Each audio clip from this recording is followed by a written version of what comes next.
One demanded my sister pay rent for living at home with my parents and refused to pay my rent.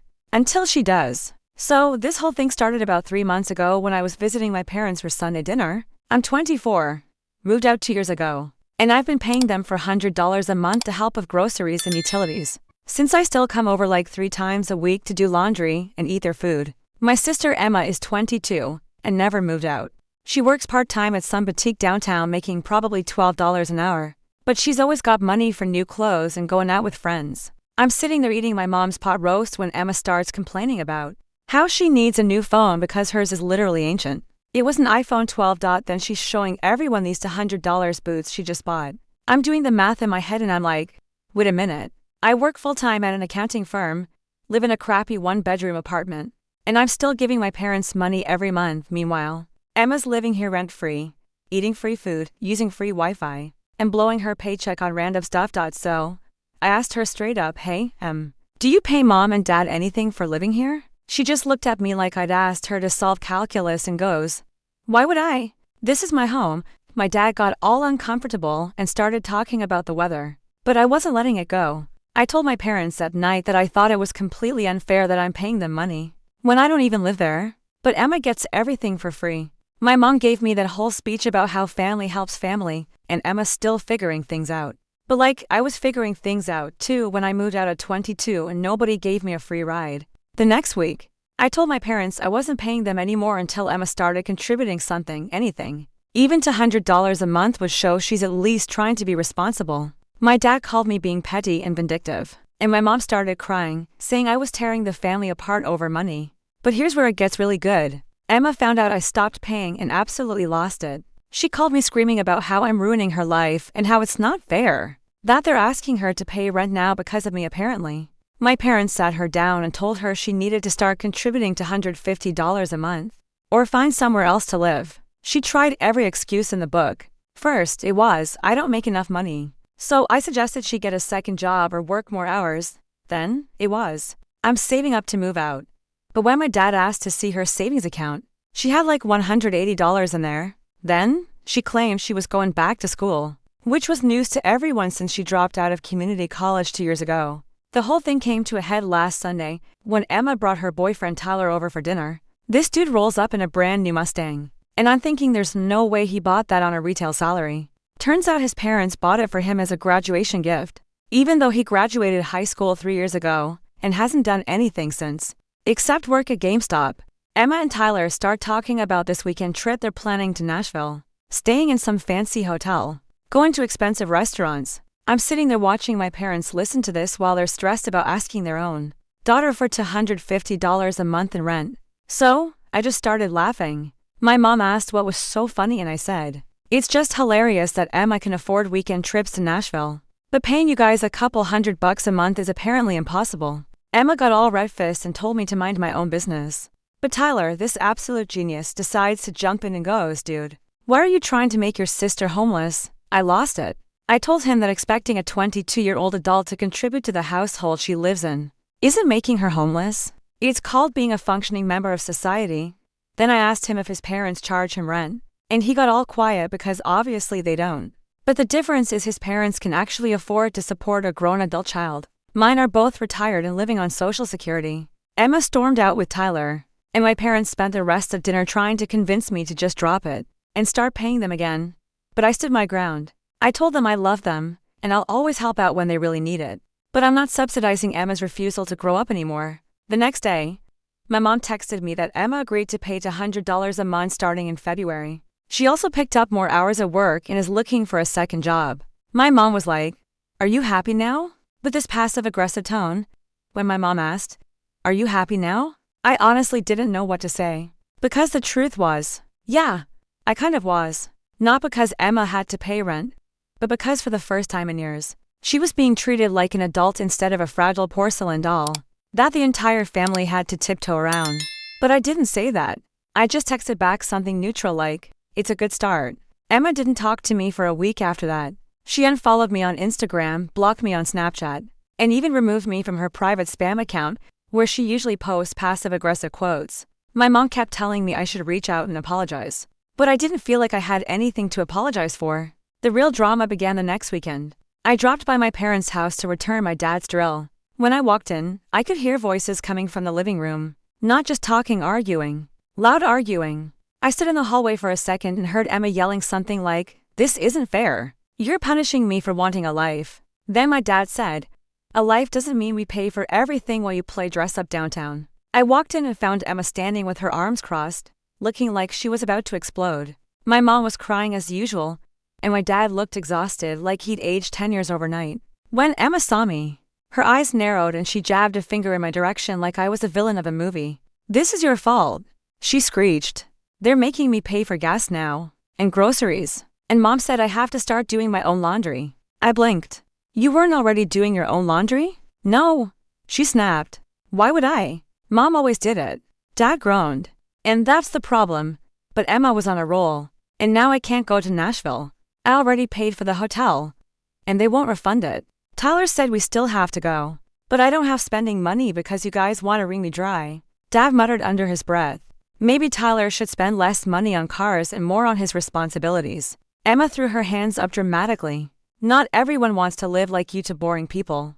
My mom gasped at that, and I finally had to step in. "Emma, they're not asking you to hand over your whole paycheck," I said. "You live here. You eat here.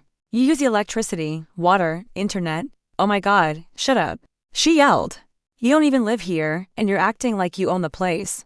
Dad rubbed his temples. "Emma, enough? We've made our decision." Emma grabbed her purse, stomped toward the door, then stopped and spun around. "Fine, if you want me to pay rent, then I'm going to Tyler's. He doesn't treat me like I'm some burden." She stormed out, slammed the door so hard a picture frame fell off the wall, and peeled out of the driveway. My mom burst into fresh tears. Dad just sighed and muttered, "She'll be back." She wasn't back that night, or the next. On Wednesday, my mom called me in a panic saying Emma had texted her asking for gas money because she had unexpected bills. My dad refused. My mom caved and sent her $40. Dad got mad at her and that started a whole new argument. By Saturday, Tyler's parents called my parents, yes, really to ask why they were forcing Emma to pay rent. Apparently, Emma told them she was being financially abused. My dad laughed and hung up on them. Sunday evening, Emma finally came home. Her mascara was smudged, she looked exhausted, and she dropped her overnight bag by the door. She didn't say a word, just walked straight to her room and closed the door. I felt a little bad, just a little, so I knocked softly. She didn't yell at me, so I took that as permission to enter. "What?" she asked, curled up on her bed scrolling on her phone. "You okay?" I asked. She rolled her eyes. "No. Tyler and I got into a fight. He said if I have to start paying rent at home, then I should help pay his half of the Nashville trip too. And then he asked if I could help with his car payment because he's behind. So I told him no. And he said I was being selfish." I sat on the edge of her bed. "Emma, he's taking advantage of you." She swallowed hard but didn't say anything. "You know I wasn't trying to ruin your life," I continued. "I just wanted things to be fair. And I didn't want Mom and Dad struggling while you were paying for weekend trips and boots." Emma sniffed. "I know. But it felt like everyone was ganging up on me." "They weren't," I said. "They just love you. And I know it's hard to grow up. It sucked for me too." She didn't say anything for a full minute. Finally, she whispered, "I think I might break up with Tyler." I raised my eyebrows. "That might not be the worst idea."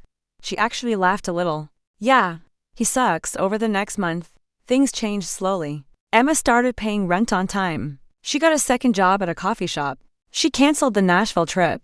And she broke up with Tyler after he asked her to help him buy rims for his Mustang. One night, Mom called me and said, "Emma's been so much better lately. I think she needed this push."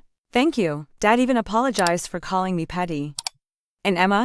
She unblocked me on Instagram and even liked one of my photos. Last week, she surprised everyone by saying she's thinking about going back to school. For the first time in a long time, I felt like our family was actually finding balance again. And I didn't feel guilty at all. Not even a little. Story to my ex-wife's new husband kept driving through my garden, destroying my flowers. I spoke to my ex-wife, but she laughed and said, "Men will be men." My new husband is a real man. One morning, I woke up to find my entire yard trampled and my fence kicked down. Furious, I set a trap. The next night, I heard screaming, and when my ex-wife saw what I had done, she nearly fainted. Chapter 1: Flowers, Fences, and Disrespect. After the divorce, I poured all my pain into rebuilding my life, and that began with my garden. It wasn't just a hobby. That little patch of earth became my sanctuary, a peaceful retreat where I could escape the memories of a failed marriage, every rose I planted, every vine I trained up the trellis, every stone pathway. They all symbolized the healing I was working toward. My neighbors admired the view. Some even brought their kids to take pictures near the lavender hedge. Then one day, it all began to unravel. I first noticed tire tracks, deep ones, across the corner of my lawn. I thought it was a mistake.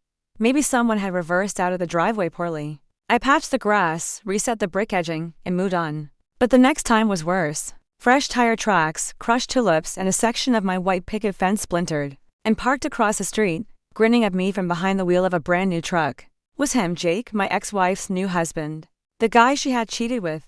The guy she claimed was more of a man than I'd ever be. I marched across the road and knocked on their door. My ex-wife, Melissa, answered with a smug smile, arms folded like she was expecting me. "Jake's been driving through my yard," I said bluntly. "He crushed my plants, broke my fence." She laughed an actual full-body chuckle and said, "Men will be men. Besides, Jake's a real man. Maybe he's just helping you toughen up."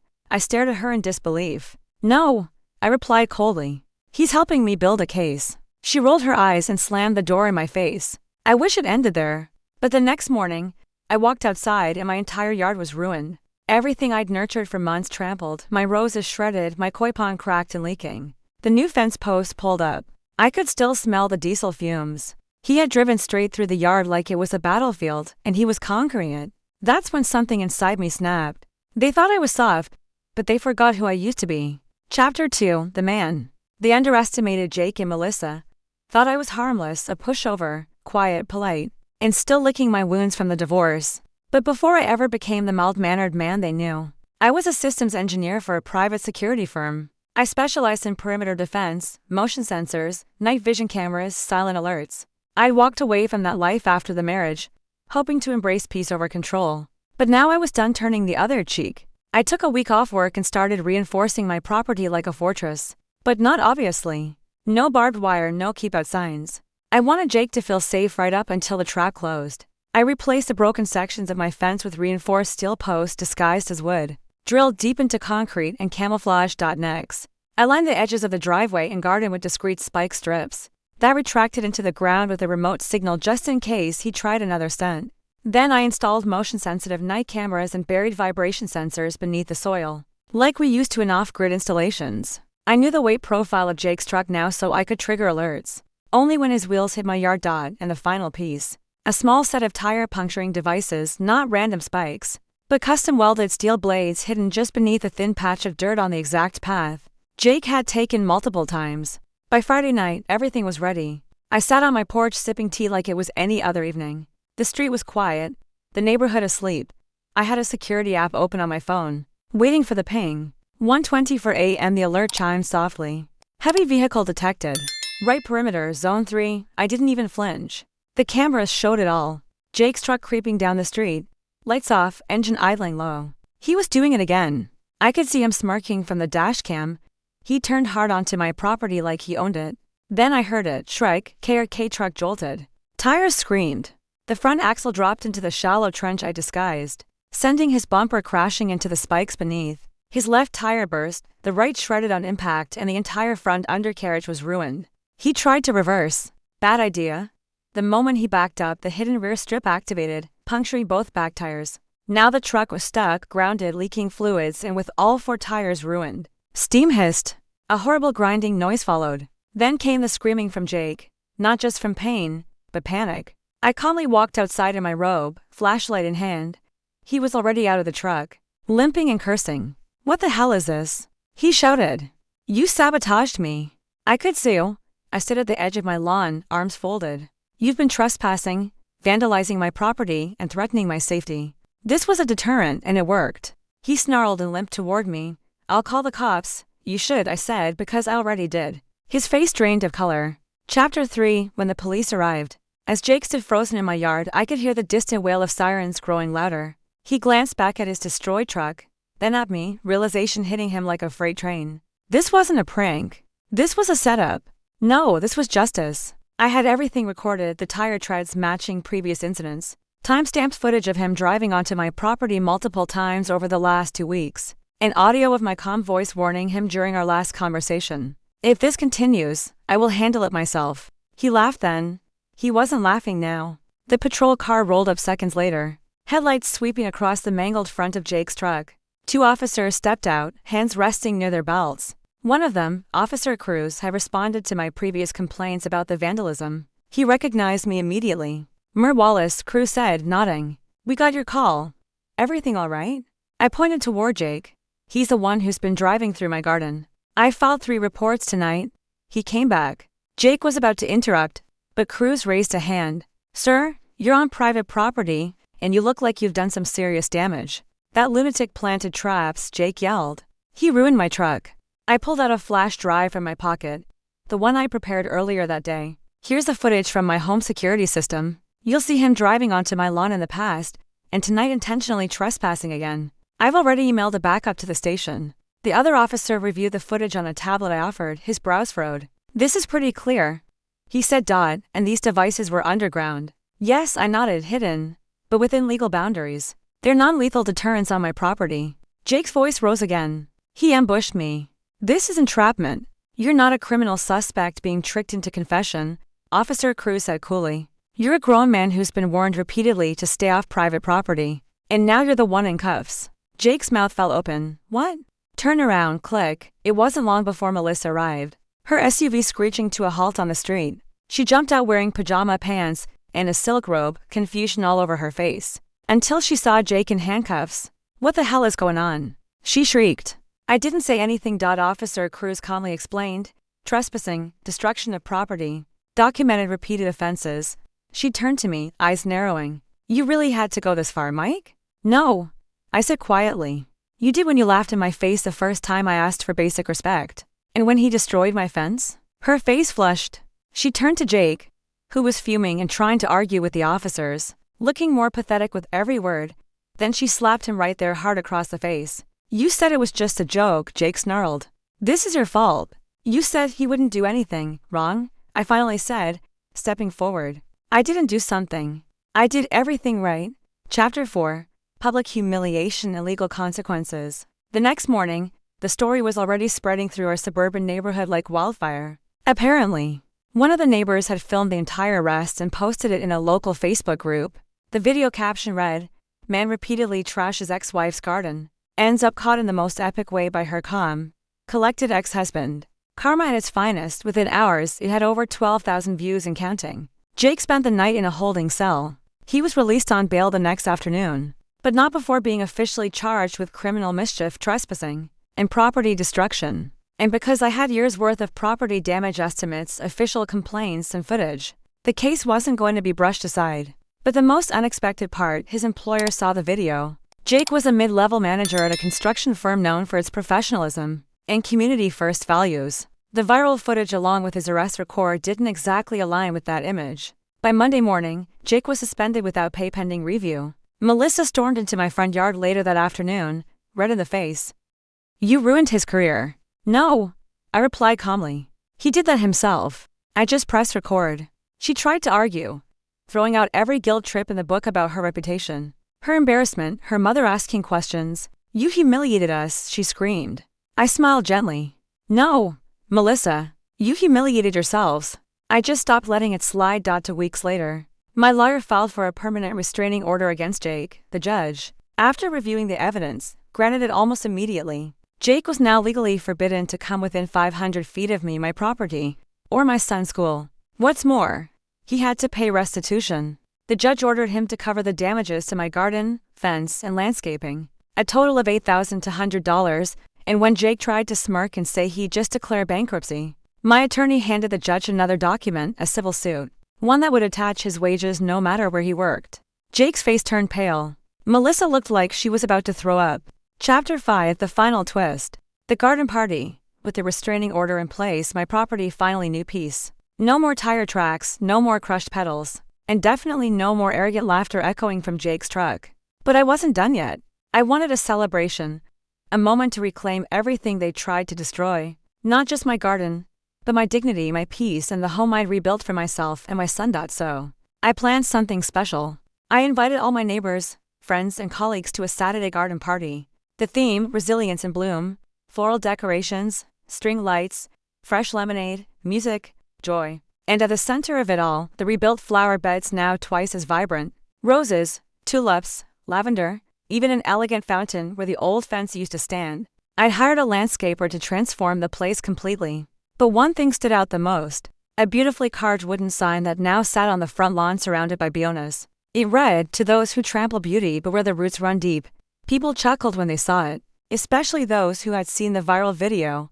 Some even took selfies next to it. 2 days before the party, I received word Jake had been fired. His company couldn't afford the PR mess anymore. Melissa, well, her social life tanked. She became the subject of side eyes at the PTA, snubbed at book club, and quietly removed from the neighborhood association committee she once bragged about. She tried to sell the story to a tabloid to paint herself as a victim, but the media didn't bite. The footage and community support made it clear they were the aggressors. That evening at the party, just as the sun was setting, a woman approached me. Mid-40s, kind eyes, nervous smile. "You don't know me," she said. "But I'm Jake's ex-wife before Melissa." I froze. She continued. "I just wanted to thank you. What you did, you showed people what he really is. He ruined years of my life. I couldn't prove half of what he did. But you did it with grace." We stood quietly for a moment before she added, "It's about time someone planted the right kind of seeds." Epilogue.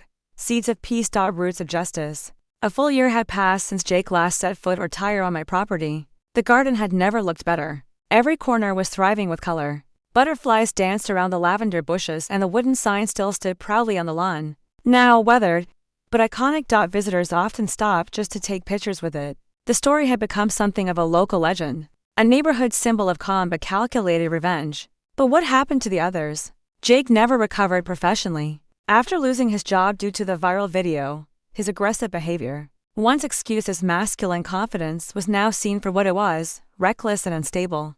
No company wanted the PR risk.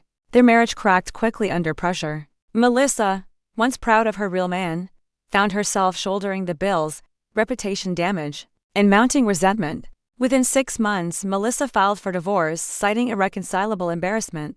Jake moved out of state shortly after. Rumor had it he tried applying to work at a landscaping company, only to be rejected after the manager recognized him from my garden trap video. The whole incident changed more than just my life. It became a catalyst for others to stand up against petty bullies, toxic family members, and passive-aggressive neighbors. The local council even asked me to speak at a community event on civic pride and peaceful conflict resolution. I smiled at the irony. Most importantly, my son started planting flowers with me. Every Saturday, he picked a new plant to add. We laughed, we bonded. The garden became our space, a sanctuary born from ashes. One day he looked up and asked, "Dad, do bullies always lose?" I knelt beside him, patted the dirt off my hands, and said, "Eventually, yes. Because they forget something important, they're not planting anything." "But we are," he smiled, then gently pressed a new seed into the soil.